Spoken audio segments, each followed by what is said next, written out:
O Brasil em 1964.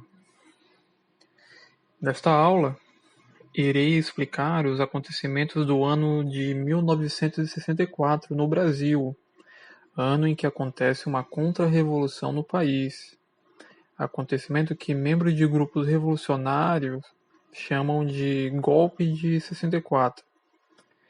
Para entender melhor esse período, vamos analisar os acontecimentos que antecedem essa contra-revolução de 64.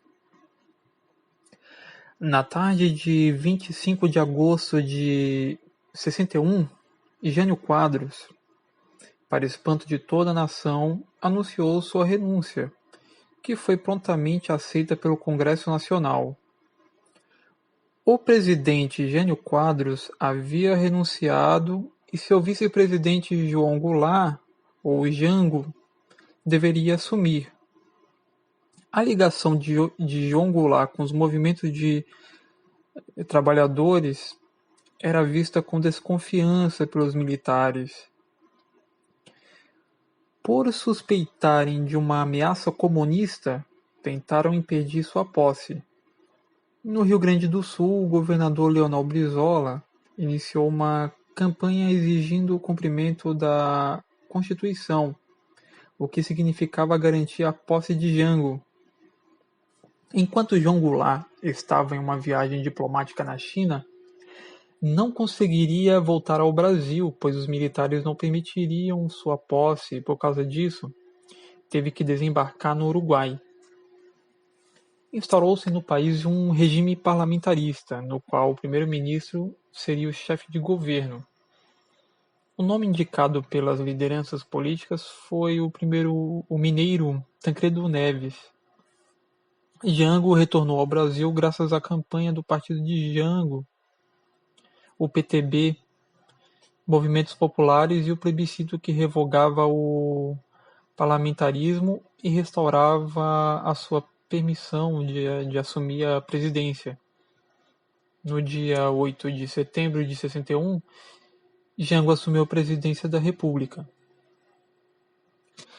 Nos primeiros anos do governo de Jango, surgiram os sindicatos de trabalhadores para organizar greves, surgiram organizações estudantis como a União Nacional dos Estudantes, a UNE, e militares de baixa patente, como os soldados, os cabos, os sargentos e os marinheiros, exigiam ser ouvidos por seus superiores. Uma das organizações dos trabalhadores com mais destaque foi o das Ligas Camponesas. Por volta de 63, o país enfrentava dificuldades econômicas que motivaram o crescimento das greves. Os estudantes se mobilizavam defendendo uma aliança estudantil com os operários e camponeses. Ele estava ciente de que as reformas não poderiam ser aprovadas no Congresso Nacional. Por isso, resolveu instituí-las por meio de decretos, anunciadas em grandes comícios. Os dois primeiros decretos, assinados em 13 de março de 64, enfatizavam as refinarias que ainda eram privadas e definiam as áreas sujeitas à desapropriação para fins de reforma agrária. A partir deste momento surge uma preocupação em boa parte da população e militares. Com estes dois decretos, fica transparente uma atitude de viés comunista. E por que surgiu essa preocupação? Para um comunista dominar um país, é necessária uma reforma agrária.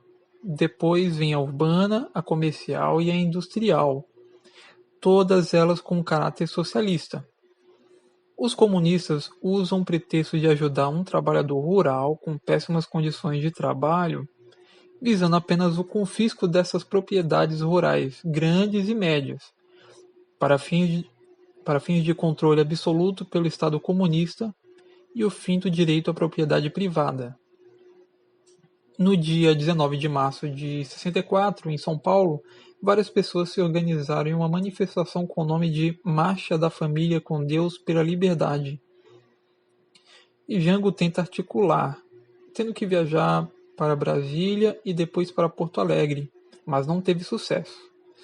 Na madrugada do dia 2 de abril de 64, o Congresso Nacional declarou vaga a presidência da República, empossando o presidente da Câmara dos Deputados, Ranieri Mazzilli, no lugar de Jango. Mais tarde, Humberto de Alencar Castelo Branco é eleito na presidência da República no dia 11 de abril, tomando posse em 15 de abril de 64.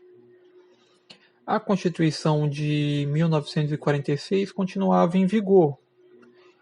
O Marechal foi eleito para terminar o mandato de 5 anos iniciados por Jânio Quadros em 31 de janeiro de 61. Assim, Castelo Branco deveria governar até 31 de janeiro de 66. Porém, posteriormente seu mandato foi prorrogado e foram suspensas as eleições presidenciais diretas previstas para 3 de outubro de 65.